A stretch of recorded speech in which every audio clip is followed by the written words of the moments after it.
Aerosol.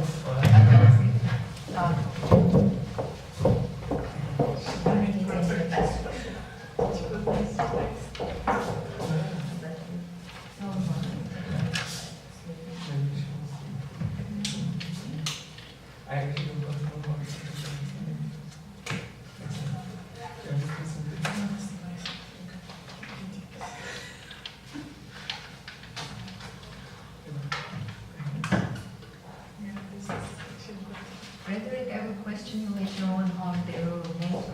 So to what extent you see this as feasible in intervening in this region? Considering none of the countries where we have protracted conflicts is a member. And NATO, according to Article 5 of the NATO Charter, is only obliged to jump in if a member is at risk. Yeah, but in Kosovo, for example, they also went with Kosovo is the Yes, but president. then you need to, of course, then you need to identify within NATO, yeah, whether one of the members feels itself at risk, yeah, or endangered by conflict which is out of area. But I think when the Americans have in mind that it's important, you have to do it, and then they do it, but it is not important. I also think, like, for example, Bulgaria is a member. Okay, we will continue that during the coffee break. Now, Anastasia, the floor is yours. Yeah, thank you very much. Hi everybody once more. I'm very glad to be here, and the theme of my article is information phenomena in hybrid warfare in Ukraine. So hybrid war isn't a new phenomenon. Its war is carried out not only by means of guns, weapons and tanks, but also by potential propaganda, terror, fake information and economic pressure on the opponent. This war also includes subjective activities of special services on enemies' territory and different techniques of information distortion. So Ukraine is at war, and the undeclared war that is being waged by Russia against us is defined as hybrid or not linear or war of controlled chaos. The aim of this war is the complete subordination of Ukraine to Kremlin's new empire expansion plans and to achieve certain strategic objectives. Content, nature and characteristic of this kind of war are substantially different from the traditional models of previous wars, and experts are talking about the so-called controlled chaos war. So the true role, place and purpose of the aggressor state are divided from the public eye, hidden behind garbage information and demagoguery. So in general, the controlled chaos or the hybrid war involves three stages. So first of all, it's loosening of the situation in the victim state, and through the crisis, inspiration, the domestic conflict. The next one is the degradation, destruction, and disintegration of the country to convert it to the so-called incompetent state. And the last one is the change of political power for the one which will be fully controlled by the aggressor. And I think we can see in every article that we already have heard that Russia did all of these stages. So it is written that in the previous wars the important issues was the territory conquest. Now the most important will be the subjection of the soul in the stage of interest. So first, be held not in a two-dimensional surface like it was before, so it was people and weapons. Also, it is not in the three-dimensional space as it was during the days of the military aviation emergency, but it fight in the four-dimensional surface, so where every nation's psyche is four dimensions. So, at the same time, media component plays almost the main role of the formation of the correct from the aggressor's point of view representation of the victim. In this war, it is much more important than getting a real victory. So killing enemy soldiers has to be the main goal in a hybrid war. It is enough to kill your own soldiers and ensure the required information support. So, and as an example, I think everybody knows about the Airbus A321. It's a plane belonging to Kogalymova company, or like it took off from the airport of Sharm el Sheikh on 31st of October. So, and it was flown down in Egypt, and Egyptian authorities sent 30 ambulances to the accident site. And the plane disappeared from radar screens 22 minutes after taking off, and at the height of 9,450 meters. So there were 214 Russian citizens and 3 Ukrainian on the board, so this Egyptian government said. According to that report, there were 138 women, 62 men, and 17 children. So I think it's a good example of how Russia is really ready to kill even its own people in order to make someone guilty, because like it was investigated that this plane had to explode while flying above the Ukraine territory. So it's also a good example of terrorism, that it also takes place in hybrid war. After the explosion of the aircraft A321, there were a lot of comments in the internet that Ukrainians celebrate this catastrophe. So, and the Russia, of course, like the Russian media, they supported this with bright and nice headlines about the carelessness of Ukrainians. Although a lot of Ukrainians politicians expressed their condolences, and all the people brought flowers to Russia embassy. So today there are extensive agents of the Russian intelligence, the Russian commanders, the mercenaries in the east of our country, and Russia supports them with weapons and new fighters. So they are also shelling our positions from its territory. It is undeclared war against Ukraine, and Russia actively used methods of information psychology war, trying to destroy the moral and the troops of and the civil population of our country. And the so-called journalists of Russian channels such as Slightly News or Russia Today are dual-use arms, so they're making the formation of the right image for propaganda purposes and intelligence subversive function as agents of the Russian Federation. It was also a story of the 12th of July by First Channel, in which Galina Fishnak from Western Ukraine, she is like the mother and the wife, and she told a terrible story about some guy from Slavyansk. So she said they took the child, 3 years old, a little boy in shorts and t-shirt, and crucified him like Jesus on the board of advertisements. And they also took the mom, tied her to a tank, and held the 3 rounds, which were 3 kilometers. So information was not supported by the facts, but it caused a storm of investigation in Russia, and apologies, however, was not followed. So also members of Russian social network, classmates, or as we call it, Одноклассники, spread the news that the Ukrainian nationalist allegedly beheaded motherhead, like motherland, it's like Rodina Mat, so in Kiev. But then, this was reported on the Facebook page on the community Ukrainian is coming. But then it turned out that it was the picture of 1980s, and this just was the period of building this statue. So Ukrainian experts defined a number of threats to Ukraine in the context of informational warfare. So first of all, it's military actions against Ukraine accomplished by massive informational and psychology operations and cyber operations. So also it's a latent or hidden and network measures of the enemy, at a certain stabilization of the situation and false statements about the peaceful regulations of the war. The Russian Federation is actively using the religious factor. So there are many eyewitnesses accounts of the speeches priests of the Ukrainian Orthodox Church of the Moscow Patrimony about militant heroes or such kind of like Holy War and Kiev Junta, not only in the Donetsk region, but also, for example, in Sumy and Chernihiv. So the next one is also separated direction.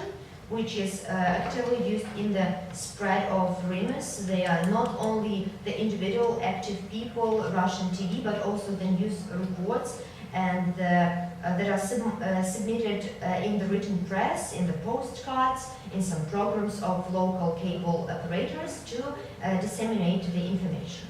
So it's also the international propaganda structures on the territory of Ukraine. So, for example, it's a news agency, publishing, IT structures, group of bloggers, so which for some time have not demonstrated their pro-Russian position, are trying to form a destruction, like panic or depression mood in Ukraine. So they choose, for example, some slogans like "Without Russia, we have nowhere to escape," or "Russian will swallow us," and so on. So they create a negative trend with respect to Ukraine, while a positive trend with respect to Ukraine's actions. And the last one is also integrate implementation of the necessary measures. So the internal nature of the threats in this resist the inherited bioproject system that does not meet the challenges of the time. So, informational weapons is a set of technicals and other means, methods and technologies which is determined not only by its own properties, but the characteristic of the object against which it is applied. So information weapons is a contempt that integrates all means of influence on the basic of any society, so information. And for understanding the policies and actions of the enemy, it is advertisable to satisfy the main approaches or to the implementation of the informational war. So Russian Federation experts define the information warfare as a confrontation between the states in the information space with the purpose of causing harm to information system, to process, to resources, to critical structures, undermining the political, economic and social system, as well as a massive psychological manipulation of the population in order to destabilize society and the state. So, and in my strong belief that for our victory in this war waged by Russia against Ukraine and the world, all of us, each Ukrainians and the state apparatus, the government, should know and clearly understand the phenomena, its scale and level of threat which was faced by Ukraine. So we must know the enemy, we must know ourselves, and we must know a space in which antagonism occurring. Thank you very much. All right, even more perfect, because you only used your 12 minutes. And the floor is open for questions and comments.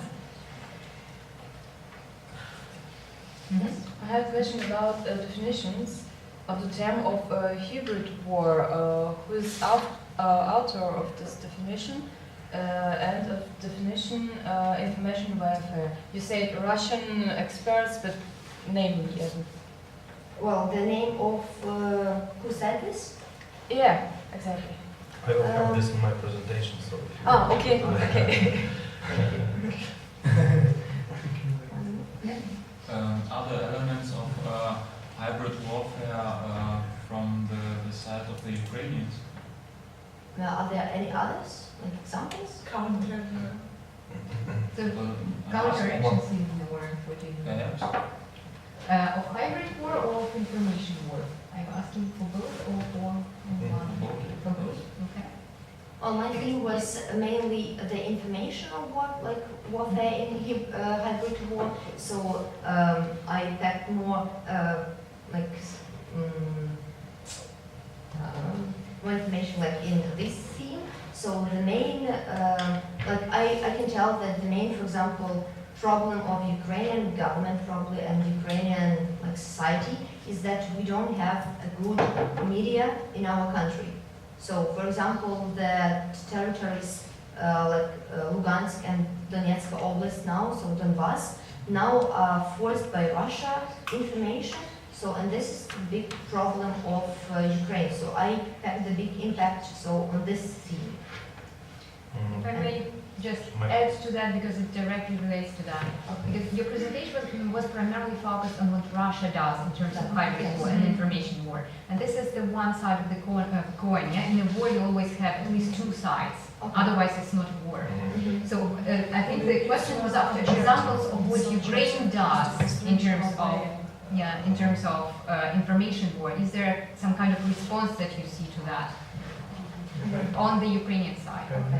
Here I have it in my own presentation. I can probably also help Lisa with this problem. And I have Ukrainian examples sort of for that. Sure. Okay, I can tell that, of course, like Ukraine tried to do something, but I think that our government now packed the more bigger impact to, for example, military, some were like influence here, so they forget about some like information, like improvements in our country, and it's a big problem, really a big problem of Ukraine. So. May I say just a few words? The question is clear, but we should remember that informational wars they can be of two types: offensive and defensive. And of course, if you, Ukraine. So, if answer is yes, Ukraine do provide a kind of information war against Russia, but it is a defensive war. So Ukraine tries to protect its informational system. Another thing with Russia. So it's basically what they show false. You try to prepare a program where it will be see how it is reality, like the picture was shown to show that. Exactly. But not like something. So you need Russia is acting proactively and Ukraine is Yes, acting reactively. actually it is attacking. And if we say Russia's, so they formed and they formed this war for 10 and 15 years.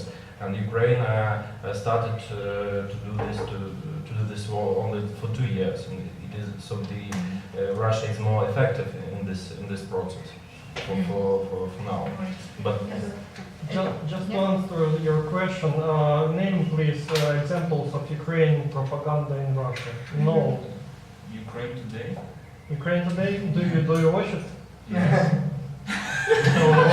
I applaud you. You are very open-minded. There is Russia today and there is Ukraine today.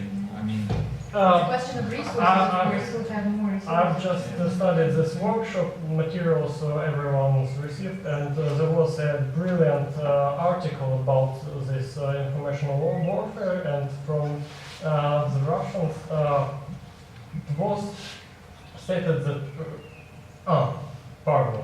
I was reading it in this Justus Liebig library, a Russian edited book of 2015, and Russian authors, they clearly stated all this crisis in Ukraine, and they admitted that Russia totally controls not only its own informational space, but the informational space of Donetsk and Luhansk regions, and while the Western powers and the Ukraine can't access the Russian media sphere. So Russian media sphere is totally closed, it's on its tight positions, and no one can really reach the minds of the Russian people. And it's Russian. Frederick? Yeah, I would add the Western media maybe to that.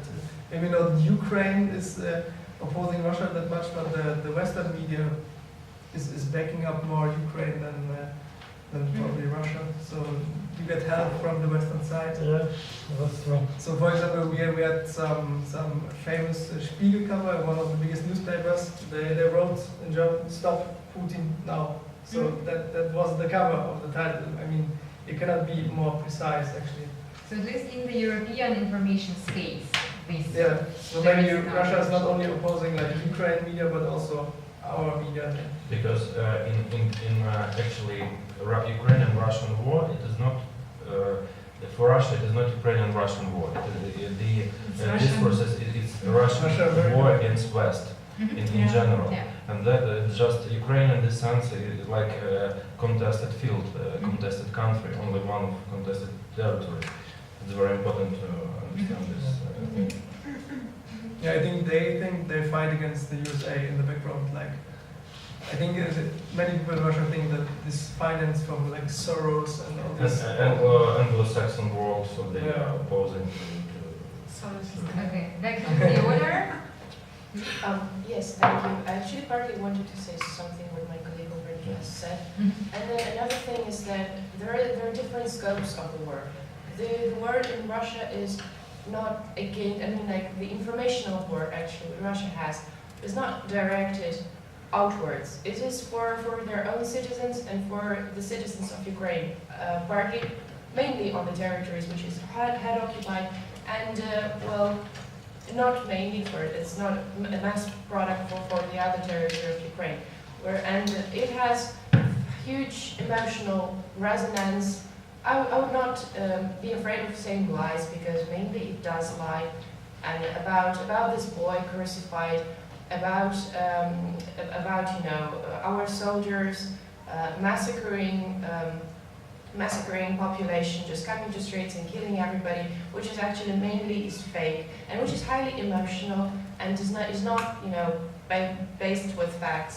It does have its own perspective and or understanding or attitude towards the facts, which.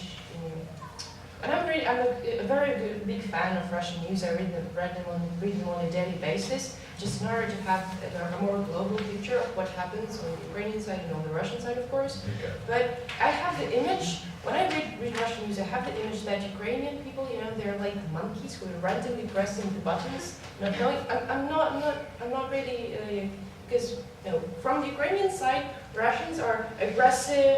They want to conquer everybody. From the Russian side, they're like some random actions would do not comply with the big strategy, and so this product is this image is what Russians and Russian-speaking population think of Ukraine and think of the Western world. There is a very big mass of rubbish about the Germans, actually, the French people and the allies. Not even speaking of the United States of America. Yes, every day you read something bad about Merkel, about German people actually as well. So it is different scope of products. Whereas I have never seen European the Spiegel, for example, or Telegraph. They do not have this emotional emotional text. For example, like Russian soldiers kill somebody with an axe or. Something very biased. It's just different, levels of interaction with population and with the readers. We should understand it. Maybe should rebuild. Anastasia? Yeah, so like about how information from Ukraine can be like on the west parts of our country. So probably you will not agree now with me, but I think that there is such like people which calls volunteers. So when they go to the west parts of Ukraine, they just help soldiers, they support them, and they like tell them that there is something better on the other side of this war, like of this region where they stand and like save our country. So I think that these people, like volunteers, they make this informational influence from Ukraine. So because we really don't have this good media, these channels, TV channels, or some like newspapers and so on. So the soldiers there, I think they cannot receive all the information from Ukraine. So this part of people, such like volunteers, they do this like mission. So I think that's one of the people. Okay. Yeah, first of all, thanks a lot for your very interesting presentation. Could you show us the slide with the so-called crucified boy? Maybe just to illustrate It wasn't original. Yeah, sure. Of course, it's not We had just a short comment. We had quite a similar case here in Germany. I don't know if you heard of it. Berlin this year, January, February, Lisa. Nasha Lisa. And just to sum it up, it was the statement was in Russian press that some refugees, migrants, had forced a young Russian girl to have sex with her. Yeah. And this was just not true. It was, as one can say, fake information, but it was not so much coming from a mastermind sitting in Moscow or somewhere, but it was more, how to say, a dynamic between a biased journalist, Russian journalist in Berlin, and people lying on the ground. The girl and the parents. So it's sometimes, I know this case that nobody paid the parents of the girl money or something, or so it's not always so easy, and there are limits of conspirology. I just want to. Whom should we believe? Maybe you are paid as well. Whom should we believe? Maybe you're lying to us. Yeah. I wish to be paid. Right. Thank you very much for all the comments and questions. Everybody's I think when we are dealing with information work, it's always a difficult question how we can sort of